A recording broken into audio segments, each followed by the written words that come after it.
اعوذ باللہ من الشیطان الرجیم، بسم اللہ الرحمن الرحیم۔ کرے نالج کے معزز دوستو، السلام علیکم۔ میں ہوں ابراہیم اور آپ دیکھ رہے ہیں کرے نالج چینل۔ ناظرین کرام، سوازی مسلمان فاتحین کا سیریز جاری ہے اور آج ہم بات کریں گے مسلم فاتح نمبر 45 سلطان ملک شاہ سلجوقی کے بارے میں۔ سلطان الفرسلان سلجوقی کا سب سے بڑا بیٹا سلطان ملک شاہ سلجوقی 19 جمادی الاول 437 ہجری کو پیدا ہوا۔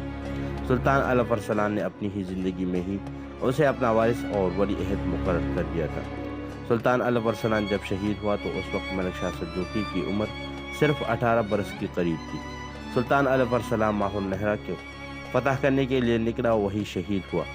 ماہ النہرہ میں ہی ملک شاہ سلجوقی کی تاج پوشی کا فرض انجام دیا گیا۔ اپنے باپ کی شہادت کے بعد سلطان ملک شاہ سلجوقی کے لیے چاروں طرف مصیبتیں اور دشواریوں کے طوفان اٹھ کھڑے ہوئے۔ اس کے سگے چاچا قادر بیگ نے بغاوت کر دی اور لشکر لے کر رہ کی طرف بڑھا، لیکن جب شاہ سلجوقی اس کے مقابلے پر آیا تو قادر بیگ اپنا ارادہ بدل کر ہمدان شہر کی طرف بڑھ گیا۔ ملک شاہ اس کے پیچھے لپکا۔ کرچ کے مقام پر دونوں لشکروں میں جنگ ہوئی۔ عرب اور کردی لشکر بھی ملک شاہ کے ساتھ تھی، جو سر پر کفن باندھ کر قادر بیگ کے ساتھ آنے والی فارس اور کرمان کے لشکر پر ٹوٹ پڑی۔ قادر بیگ کو بدترین شکست ہوئی اور اس جنگ میں قادر بیگ کامیاب ہوتا تو شاید ملک شاہ سلجوقی اور اس کے جہاں دیدہ وزیر نظام الملک توسی کا نام ہی تاریخ کے اوراق میں ختم ہو جاتا۔ سلطان نے قادر بیگ کو اس کی بغاوت اور مسلمانوں کی اس طرح قتل عام پر معاف نہ کیا اور اسے زندان میں ڈال دیا۔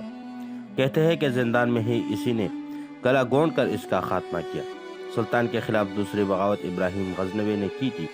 اس کا مقابلہ کرنے کے لیے ملک شاہ سلجوقی نے اپنا ایک سالار کمشتگین کو روانہ کیا تھا۔ تجربہ کار سپہ سالار کمشتگین نے ابراہیم غزنوی کو بدترین شکست دی اور محاصران کا وہ علاقہ جس پر حملہ اور ہوا ابراہیم غزنوی نے قبضہ کر لیا تھا اور اسے چھین کر کمشتگین نے سلطان ملک شاہ سلجوقی کے سلطنت میں شامل کیا۔ اس کے بعد ملک شاہ سلجوقی رومیو شہنشاہ میکائیل کی طرف متوجہ ہو، کیونکہ میکائیل نے مسلمانوں کے علاقوں پر حملہ اور ہونے کا قسمت آزمانے کا فیصلہ کیا تھا۔ دونوں لشکر ایران کی سرحدوں پر ایک دوسرے کے آمنے سامنے آئی، لیکن جنگ شروع ہونے سے پہلے ہی میکائیل سلطان ملک شاہ سلجوقی سے خوفزدہ ہوا اور اس نے خراج ادا کرنے پر وعدہ پر سلطان کے ساتھ صلح کی۔ سلطان اس بات پر سخت تیش میں تھا کہ میکائیل نے رومن لشکر کے ساتھ مسلمانوں کے علاقوں کی طرف آنے کی جرت کیوں کی۔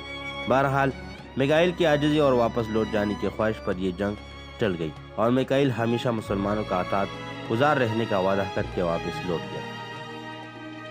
اپنے چاچا قادر بیگ اور ابراہیم غزنوی دونوں کی بغاوتوں کو ختم کرنے اور رومیو کے شہنشاہ میکائیل سے کامیاب انداز میں نمٹنے کے بعد سلطان ملک شاہ سلجوقی نے خلیفہ بغداد کی طرف توجہ دی۔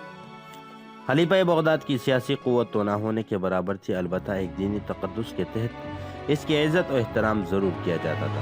چنانچہ مصر کے فاطمی خلیفہ کے علاوہ تمام مسلمان فربابر اور حکمران اور اپنے خلیفہ بغداد کا نائب اور ماتح ظاہر کرنے پر فخر افسوس کیا کرتے تھے۔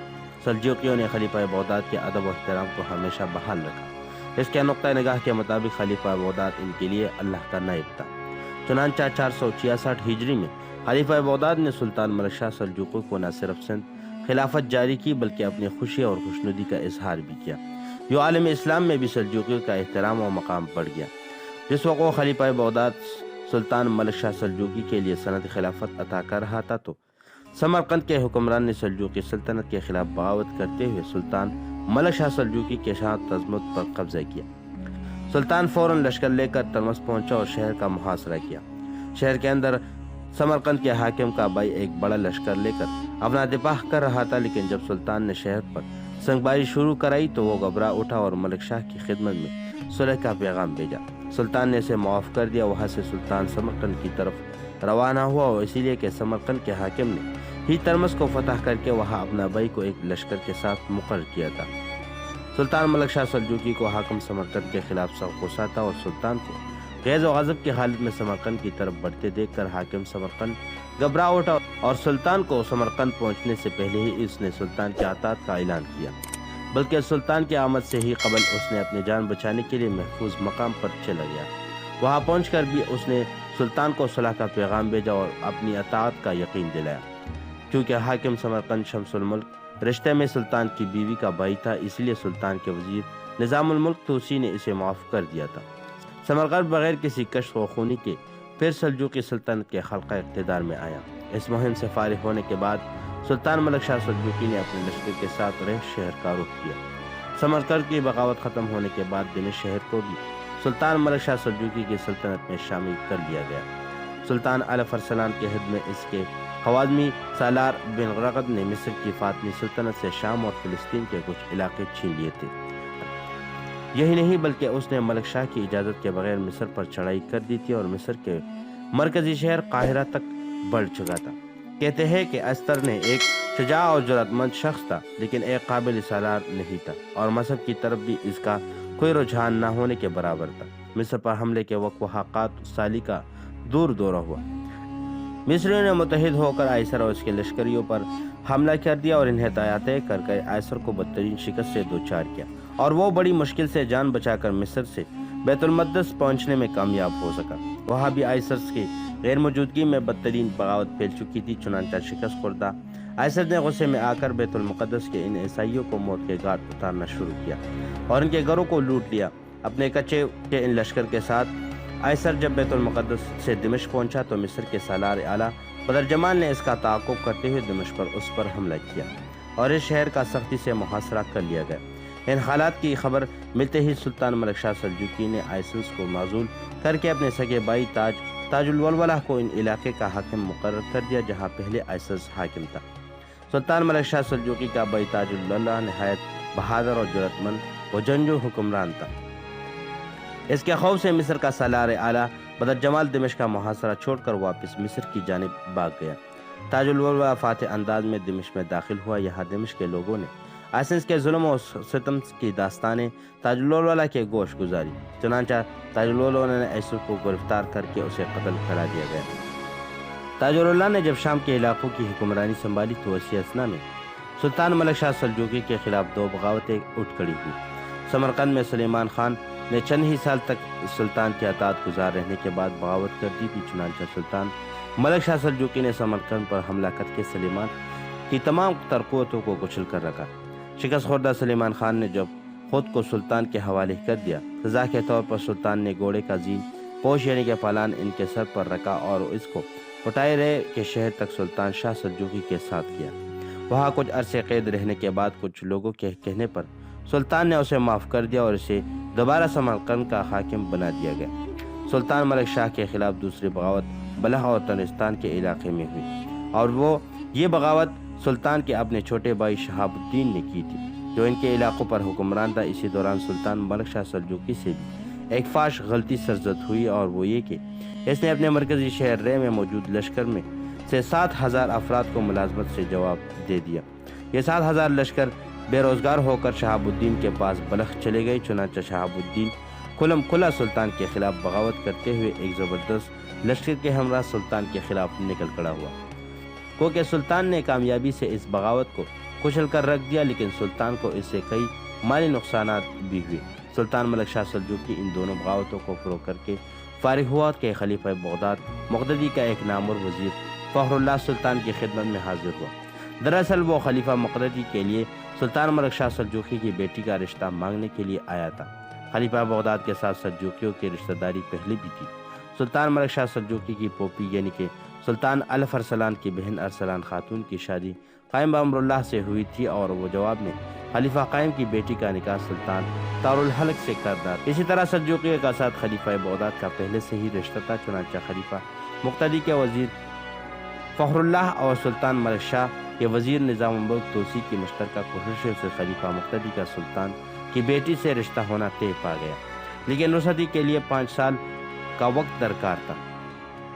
فخر اللہ کا بیٹا ابو منصور دراصل سلطان کے وزیر نظام ملک توسی کا داماد بھی تھا۔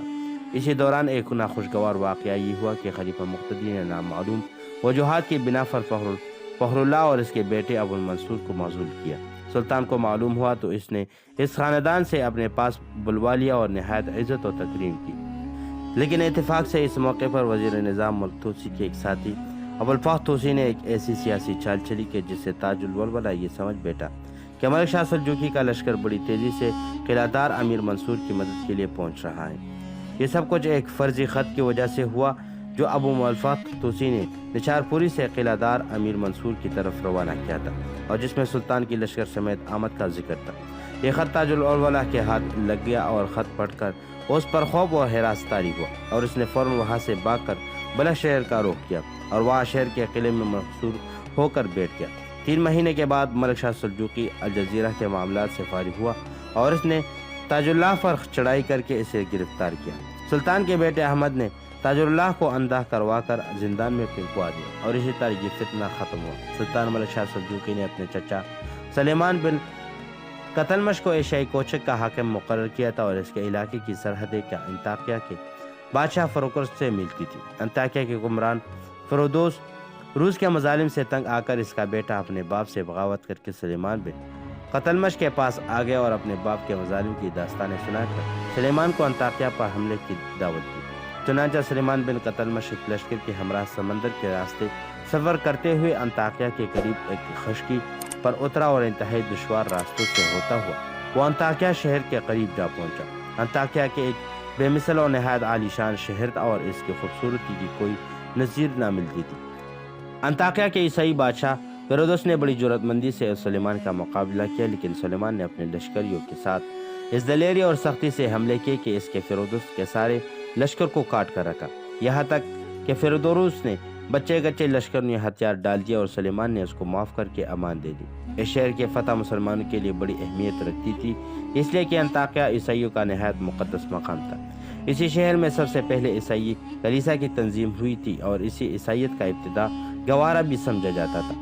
یہ عیسائیوں کے سب سے عالی شان تاریخی گرجے تھے۔ سلطان نے یہ سارے گرجے اور کلیسا عیسائیوں کے قبضے میں رہنے دیے اور انہیں وہاں سے نہ صرف عبادت کی مکمل آزادی دی تھی بلکہ ان کے تحفظ کا بھی اہتمام کیا تھا۔ جنگ میں جو تباہی ہوئی تھی سلیمان نے اپنے خرچ پر شہر کو دوبارہ آراستہ کیا۔ اپنے چچا کے ہاتھوں انطاکیہ کے فتح ہونے پر سلطان ملک شاہ سلجوقی نے بہت خوشی کا اظہار کیا، لیکن ساتھ ہی انطاکیہ میں ایک مسئلہ بھی اٹھ کھڑا ہوا اور وہ یہ کہ انطاکیہ کا حکمران فرودوس نے اپنے تحفظ کے لیے حلب کے ولی مسلم بن قیس کو سالار جزیہ ادا کیا کرتا تھا۔ اب مسلم بن قریش نے اسی جزیہ کا مطالبہ سلیمان بن مقلد سے کیا تھا اور کہا کہ اگر تم یہ رقم ادا نہیں کرو گے تو میں سلطان ملک شاہ سلجوقی کی مدد سے یہ رقم جبراً تم سے حاصل کر لوں گا۔ سلیمان کو اس کے مطالبے پر سخت پیش آیا، لیکن اس نے تحمل کا مظاہرہ کیا اور مسلم بن قیس کو آگاہ کیا کہ فرودوس اور عیسائی حکمران تھا، اس لیے خراج ادا کیا جائے، جبکہ میں ایک پکا مسلمان ہوں اور اللہ کے کرم سے ایک مضبوط اور طاقتور حکمران ہوں، لہٰذا میں تمہیں خراج ادا کرنے کا سوچ بھی نہیں سکتا، کیونکہ ایک مسلمان دوسرے مسلمان کو خراج ادا کرنے کا سوچ بھی نہیں سکتا۔ اس جواب میں مسلم بن قریش نے انطاکیہ شہر کے نواح میں چھاپے مارنا شروع کر دیا اور لوٹ مار کا بازار گرم کر دیا۔ سلیمان نے اس کا بھرپور جواب دیا۔ انطاکیہ کے کھلے میدانوں میں سلیمان اور مسلم بن قریش کے درمیان ہولناک جنگ ہوئی۔ مسلم بن قریش جنگ میں مارا گیا۔ حلب میں اس کے قائم مقام ابن حسین نے حکومت پر قبضہ کر لیا، لیکن اسی دوران سلطان ملک شاہ سلجوقی نے عیسائیوں کے شہر آمد پر حملہ کر کے اس شہر کو فتح کر لیا اور یہاں مسلمانوں کی حکومت قائم ہوئی۔ پھر یہ کے بعد دیگر میاں فارقین اور جزیہ ابن عمر کو پھر فتح کر لیا گیا۔ یہاں پہلے ملک شاہ سلجوقی کے فخر اللہ کو حاکم مقرر کیا گیا تھا، پھر وہاں سے ہٹا کر موصول کی طرف بھیج دیا گیا۔ دوسری طرف سلیمان بن قتلمش نے حلب پر چڑھائی کا منصوبہ بنا لیا، لیکن امیر حسین نے قیمتی تحائف سلیمان بن قتلمش کی خدمت میں پیش کر کے اسے حملہ کرنے سے روکنے کی کوشش کی۔ دوسری طرف امیر حسین نے ملک شاہ کے بھائی تاج اللہ کو حلب پر حملہ کرنے کی درخواست کی۔ دراصل وہ ایک چال چل رہا تھا۔ تاج اللہ نے بیت المقدس کے حکمران عرب کو ساتھ ملا کر حلب کا رخ کیا۔ جب سلیمان کو ابن حسین کی چال کا علم ہوا تو اس نے اپنے لشکر کے ہمراہ حلب کی طرف پیش قدمی کی۔ حلب کے نواح میں تاج اللہ اور سلیمان کے درمیان گمسان کی لڑائی ہوئی، چونکہ ارتک کی قوت بھی تاج اللہ کے ساتھ تھی، اس لیے سلیمان کو شکست ہوئی اور جنگ میں لڑتا ہوا سلیمان مارا گیا۔ جب تاج اللہ حلب کی طرف بڑھا، ابن حسین وہاں حاکم بنا بیٹھا تھا اور جس نے خود تاج اللہ کو حملہ کی دعوت دی تھی خوفزدہ ہو گیا اور اس نے ایک تیز رفتار قاصد ملک شاہ سلجوقی کی طرف دوڑایا کہ وہ حلب شہر کو تاج اللہ کے بجائے آپ کے حوالے کرنا پسند کرتا ہے۔ ان دونوں سلطان ملک شاہ سلجوقی نہ صرف ارتک سے بلکہ تاج اللہ سے بھی بہت سخت ناراض تھا، چونکہ ابن حسین کا پیغام ملتے ہی سلطان اصفہان سے حلب کی طرف بڑھا۔ ادھر تاج اللہ نے شہر حلب پر قبضہ کر لیا تھا اور ابن حسین نے ساز و سامان کے خفیہ طور پر امیر ارتک کے پاس جا کر پناہ لی تھی۔ ادھر ملک شاہ سلجوقی تیزی سے حلب کی طرف بڑھ رہا تھا اور اس نے راستے میں عیسائیوں کے بے شمار علاقے فتح کیے۔ تاج اللہ اور اس کے سالار امیر ارتک سلطان ملک شاہ سلجوقی سے سخت خوفزدہ ہوئے، چنانچہ وہ سلطان کے خوف سے حلب شہر پر اپنا قبضہ چھوڑ کر دمشق کی طرف بھاگ نکلے۔ اسی طرح بغیر کسی خرش و خونی کے حلب پر سلطان کا قبضہ ہوا۔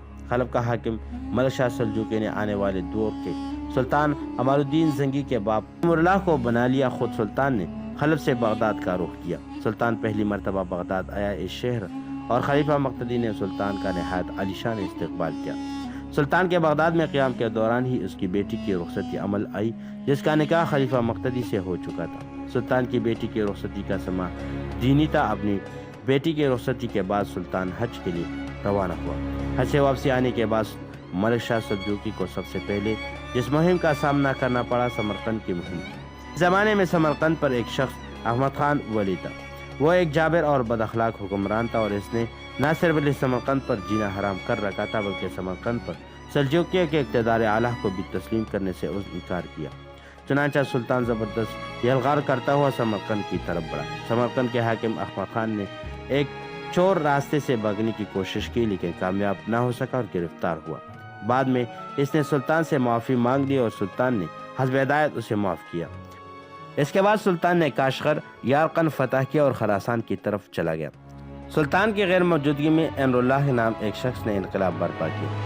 یہ ایک نہایت شرپسند انسان تھا۔ اپنے قوت کے بل بوتے پھر سمرقند پر قبضہ کر لیا تھا۔ چنانچہ سلطان پھر سمرقند پر حملہ آور ہوا اور امر اللہ کو اس کے لشکر سمیت تباہ و برباد کیا۔ کاشغر اور خراسان کے حالات درست کر کے سلطان ملک شاہ سلجوقی اپنے لشکر کے ساتھ واپس رہ شہر پہنچ گیا۔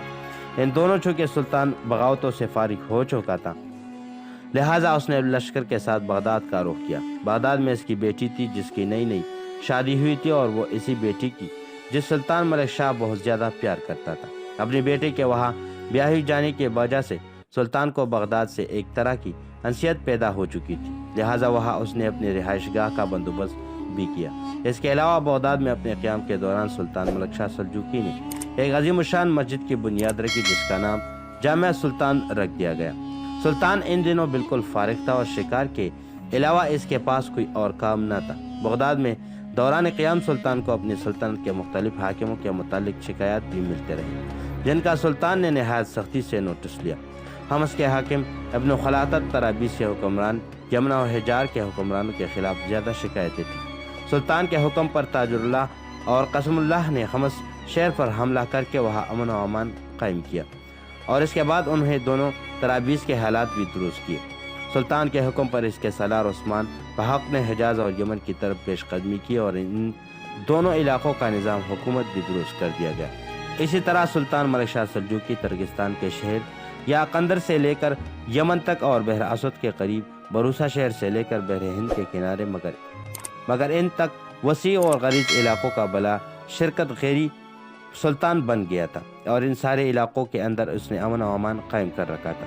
ایک روز سلطان ملک شاہ سلجوقی بغداد اور تقریر شہر کے درمیانی علاقے میں شکار کھیل رہا تھا کہ وہ شدید بخار میں مبتلا ہوا۔ طبیبوں نے بہترین علاج کیا لیکن کوئی افاقہ نہ ہوا اور پھر سلطان 18 نومبر 1092 عیسوی میں 15 شوال 450 ہجری کو وفات پا گیا۔ وفات کے وقت سلطان ملک شاہ سلجوقی کی عمر 38 سال سے کچھ ہی اوپر کی تھی اور اس نے 20 سال تک اپنی سلطنت پر حکمرانی کی تھی۔ تو اس کے ساتھ ہماری آج کی بہترین ویڈیو کا اختتام ہوتا ہے۔ مزید اس طرح کے دلچسپ ویڈیو کے لیے ہمارا یوٹیوب چینل سبسکرائب کیجیے اور بیل آئیکن کو دبانا مت بھولیے تاکہ تمام نئی ویڈیو کی اپڈیٹ آپ کو فوری طور پر ملتی رہے۔ تو ملتے ہیں اگلی ویڈیو میں، اس وقت تک کے لیے اپنے اور اپنے گرد نواح لوگوں کا اور اپنے والدین کا خاص خیال رکھیے۔ السلام علیکم۔